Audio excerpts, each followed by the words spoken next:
Tara guys, magluluto tayo ng probinsyanong luto. Ayan. Magluluto tayo ng, ito ay lutong Ilocano. Natutunan ko to sa ate ko. Ayan. Magluluto tayo ngayon ng probinsyanong luto. Ito, naglagay muna ako ng tubig dito sa kawali.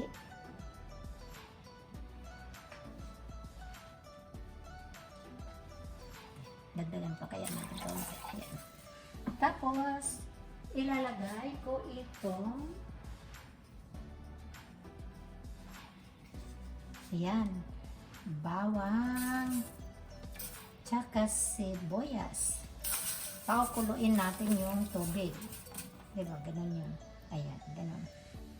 Surprise yun. Ano to? Dinengdeng. Ayan.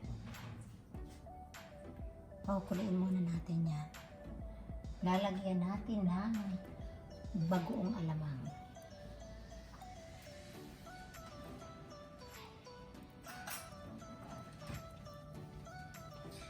Ito, bagong alamang kasi ewan ko kung alin ang mas may maamoy, yung alamang o yung ba't ito bagong alamang.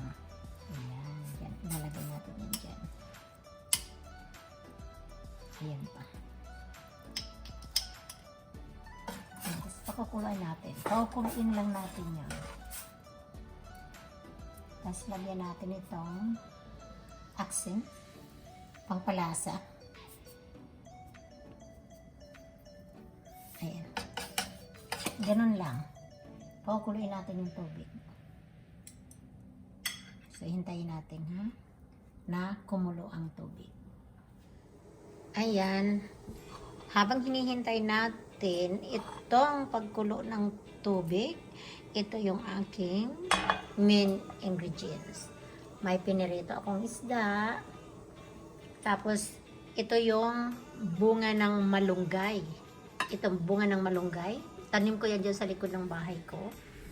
Tapos, iyan yung dahon. Ito naman yung dahon ng malunggay. Nasaan ka? Ayan. Dahon ng malunggay. Tapos, mayroon akong talong tsaka okra. Ayan.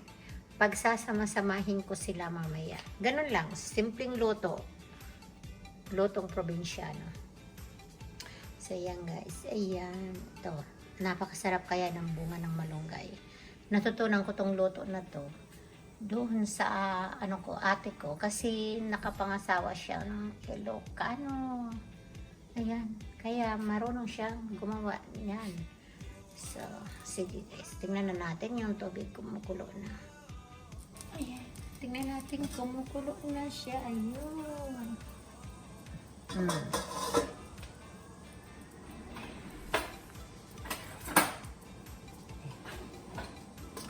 Ayan, tapos ito ang uunahin kong ilagay. Yung bunga ng malunggay kasi matigas siya. So, ilalagay ko muna yan ang una. Ganyan. Ganyan siya. Para siya maunang maluto. Diyan ko na siya ilalagay ko. Palalambutin ko muna yung bunga ng malunggay. Ayan. So, tatakpan ko ulit siya. Ayan, tingnan natin. Ayan, malambot na yung bunga ng malunggay. Tapos, kaunti ba yung tubig? Lagyan ko ng tubig.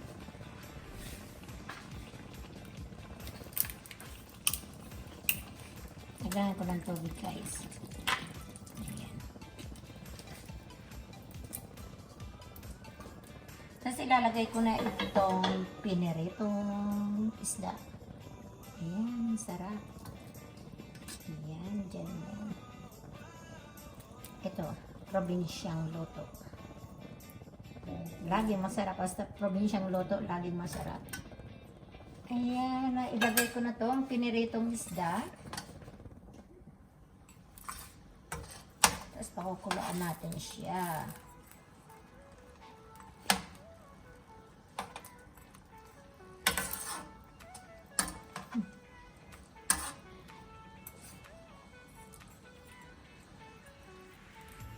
Sarap.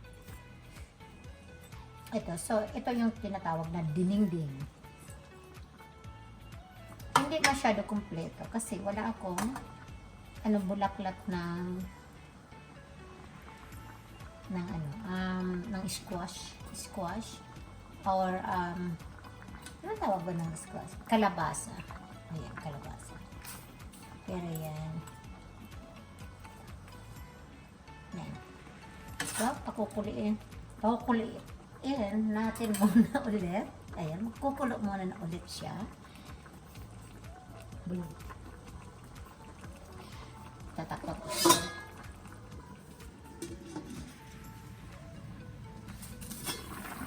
Tingnan natin ito. Okay. Tapos, ilalagay na natin itong okra. Kulang ba yun? Bigyan natin ng okra. Parang pang kulang natin. Have to put a little bit more tubig. Ayan. Ito yung pinakamasarap na pagkain. Tapos, lalagay natin itong talong. Ang daming gulay.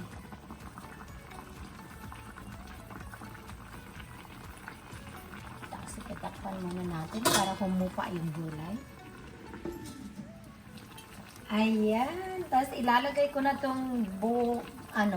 Hindi bunga. Dahon ng malunggay. Ayan. Sarap-sarap talaga naman. Probinsyang luto. Ang ganda. Damihan ko pa ng malunggay yan. Ayan. Ang dami.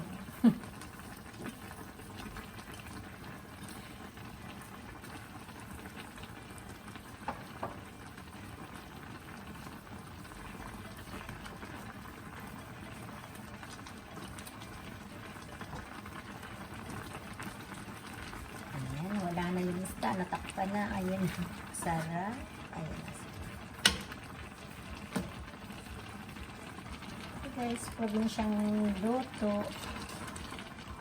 Ay, napakasarap ng guys.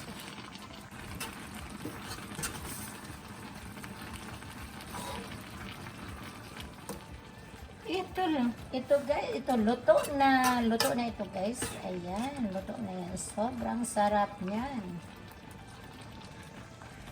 Tapos ito pag kinain nyo na yung bunga ng malunggay, actually, yung laman lang niya ang kakainin nyo yung loob. Kasi yung labas, yung balat, matigas yun.